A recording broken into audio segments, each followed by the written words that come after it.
What's going on, guys? My name is Eric Hernandez. I am the owner and founder of The Hernandez Production and LLC. We're a photography company and a videography company out of the state of California, and hopefully soon going to be doing destination events and other photography stuff.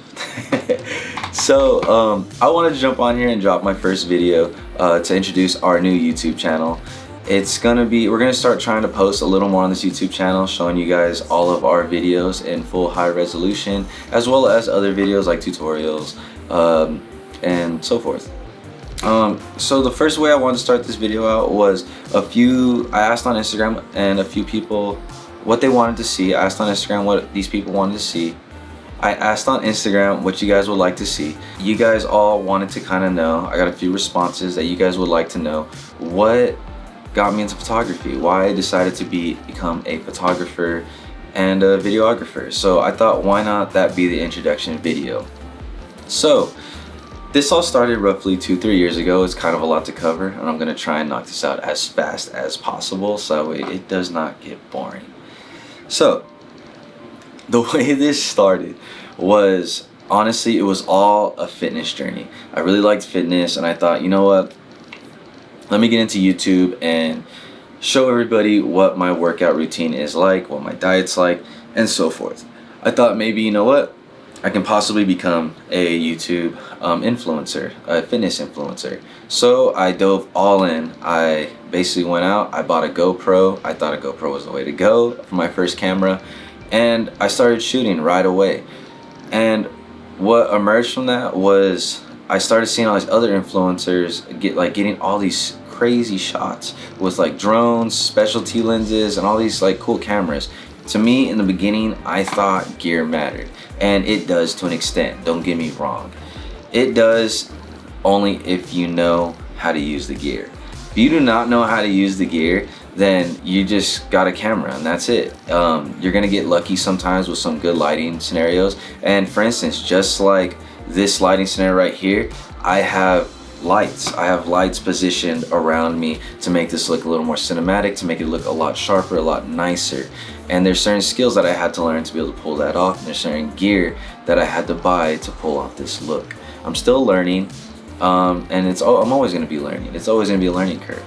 But I thought gear mattered, so I went out and I basically maxed out my Best Buy credit card. I bought my first camera, which is a Canon M50 with a kit lens, and I started filming away. I just started filming all my workout stuff, and then I thought, you know what, let's try and make some money out of this. And that's funny. It's funny because a lot of people have a passion and stuff like that. They kind of like know where they're going with it. I never expected me to be a photographer or videographer. I've only played with a camera once, and that was when I was really young and my grandpa bought his first camera to start filming us playing sports. So that was the first ever time. I never saw myself getting into photography. But as I jumped into photography and I started shooting family sessions, it was around the fall seasons, around October, November, December. It's normally a hot season around that time because like a lot of families get together, and it's really easy to get bookings for roughly any photographer. And so I started out by doing free photo shoots and a free video. People would tip me sometimes. I mean, I made like 20 bucks, 50 bucks, 80 bucks here and there.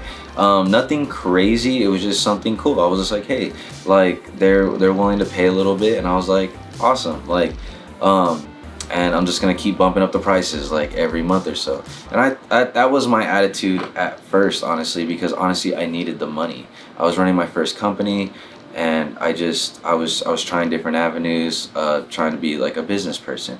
But that slowly faded away because I saw that, you know, I actually ended up enjoying it. I ended up enjoying content creating, photography, videography, not so much like the YouTuber style, but I wanted to create like videos. I wanted to create cinematic photos. Ended up really liking this avenue. And I don't know why, but I thought, you know, creating a YouTube, creating an Instagram was going to be super duper easy.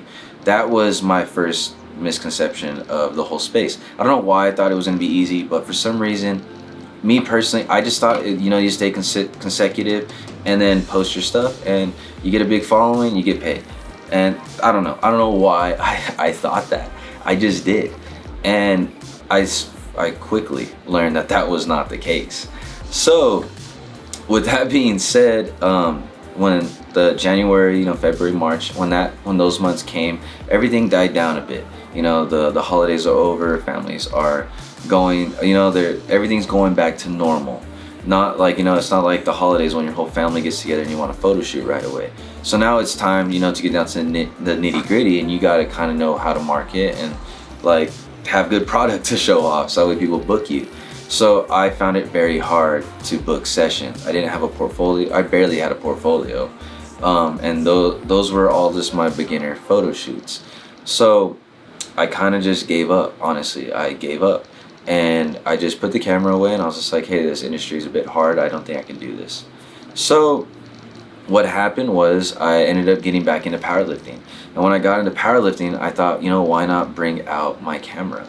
And why not like just start, filming stuff? Not for money, not for anything, just for the fun of it, for the fun of the sport, and to try and, make cinematic videos of lifting. And so I did that for a while, and I just messed around with that. I wasn't getting paid at all. It was just kind of a hobby that I was doing. I didn't expect it to go anywhere. And it all changed one day when I had a friend that I worked out with who asked me to do his daughter's quinceañera. I had no clue on event photography or videography. He wanted me for both photo and video. I've never done events. I've only done small family sessions with like 5 people. And me, the way I like to go about things is I like the challenge. I don't like to turn it down. Even if I don't know how to do it, I will stay up all night and learn how to do it. So what I did was, at the time, I had bought a drone because I wanted it for some aerial shots when I was doing my fitness journey. And so what happened was he ended up booking me for $300. And it was in Ontario. It was gonna be a full day for like 10 to 12 hours for $300, photo and video. That is, yeah, it's just, I didn't know anything about the industry. I didn't know how to price anything. So I got it, and I was so scared of messing up this person's event because to me, that was my first ever $300. The first ever time I made over $100. And so I was scared to mess up. I wanted to bring him the best possible job that I can do. So what I did was I ended up selling my drone to buy my first ever gimbal for video. I sold my drone, bought I believe it was the RS2 Pro. That was my first ever gimbal that I purchased. I bought that gimbal, and I had a Canon M50 that I was running around with, and that's what I was using to, film everything. I was using that to film everything, and I just thought I needed to get practice. So I was going in every day to the gym now, trying to get practice. I started publicizing. I decided, you know what? If we're gonna be doing events, I need to dive all in. I ended up diving all in, and I was posting, trying to get photo shoots all the time, and to no avail. I wasn't getting any photo shoots. I didn't have a portfolio, so why would you book me? So anyways, this quinceañera ends up coming, and I actually ended up doing really well at it. Me and my fiance did it. I did the video, my fiance did the photos, and we actually did pretty well. I guess the photography gods were looking over us because somehow I did really good. I kind of knew what I was doing, not exactly, but kind of enough to get me by, and it ended up being a success for my first ever event. So I ended up using that as publicity in my portfolio, which ended up bringing me in more clientele. And I thought, you know what, if I can make $300 doing a quinceañera, then I could book other quinceañeras for around the same price. I didn't get any quinceañeras right away, but what I did get was one of the biggest opportunities that to this day made my photography career. What happened was my fiance's aunt actually knew a friend, and they were getting married. They actually lived up in Washington, and we were having a destination wedding down in San Diego, California. So she ended up recommending us. And don't get me wrong, it was kind of back and forth about booking us because we didn't have a portfolio. This is a big destination wedding. A lot of money was going to be going into this wedding, and she gave me a shot. And to this day, I am forever grateful for that shot. That shot was the foundation of our wedding process. I spent so much money on that. I made no money off of that. I think I charged them $1,500 for photo and video, and every single dime I had I put into upgrading my gear. So leading up to that wedding was actually a wild ride. It was, I ended up asking one of my buddies, Ivan Cruz, about joining my photography, if he ever thought about getting into it, and he ended up being down for it. Luckily, he was down for it, and he was fine with like learning this new avenue. So we got him a camera. We taught him, we tried to catch him up to speed with what we had, and to me, I just devoted working every single weekend to getting photo shoots, anything, whatever it is, just so we can all get practice, because this wedding was huge. It was going to be in San Diego. We were going to be going on a yacht to film what do they call it? Jeez, I'm a wedding photographer, I should know this. It was the rehearsal dinner. They were having the rehearsal dinner.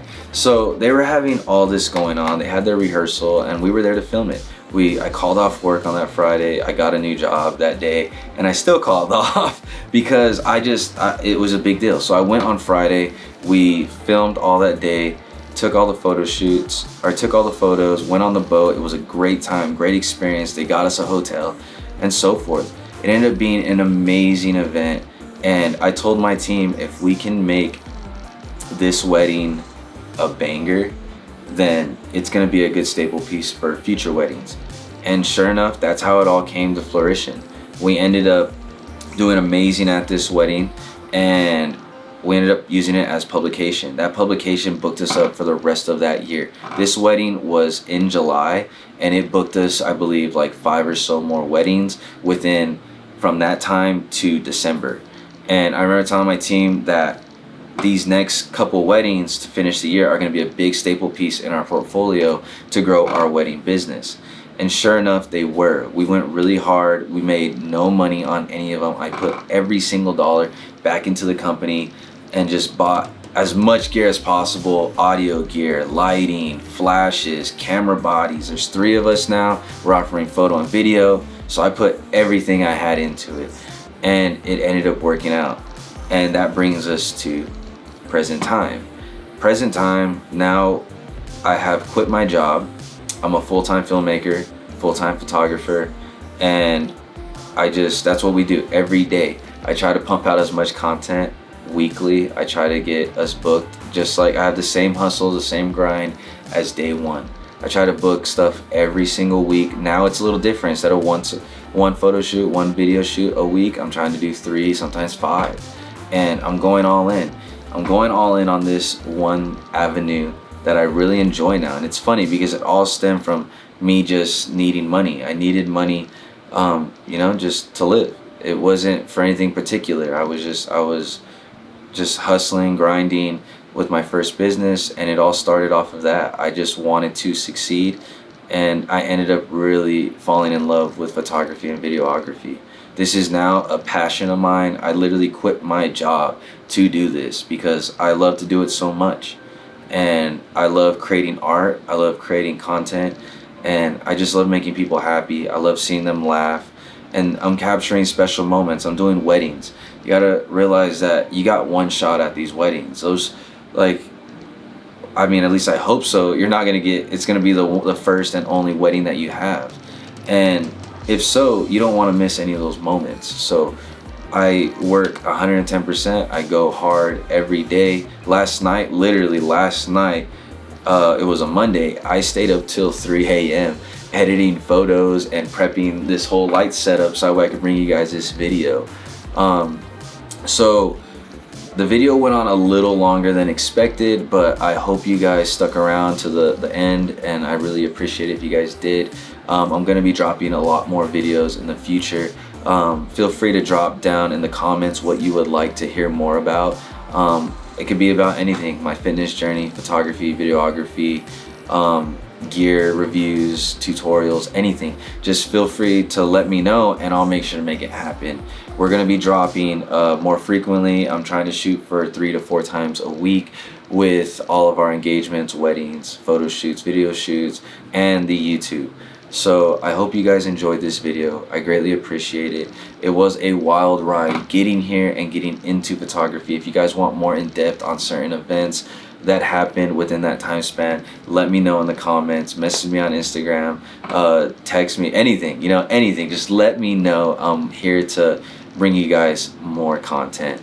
Also, our website will be up on Monday, this coming Monday. So if you guys are looking for pricing, booking, or anything like that, that'll be up on Monday. The link will be in my Instagram, it will be on my YouTube, and so forth. So yeah, just I hope you guys enjoyed this video. I really appreciate you guys for listening. Hopefully you guys listened this far, and yeah, thank you for sticking with me through this video. I'm kind of a little nervous. It's funny because I'm always holding cameras, but I'm never in front of the cameras, so it's a different view for me. But yeah, I hope you guys enjoyed this, and I hope I didn't like stutter or anything like that too much this video. But yeah, so I hope you guys enjoyed this. Like, subscribe, comment. For booking and any other details as of right now, message me on either here or on my Instagram. It'll all be linked down below. So yeah, I appreciate it, guys, and until next time, thank you.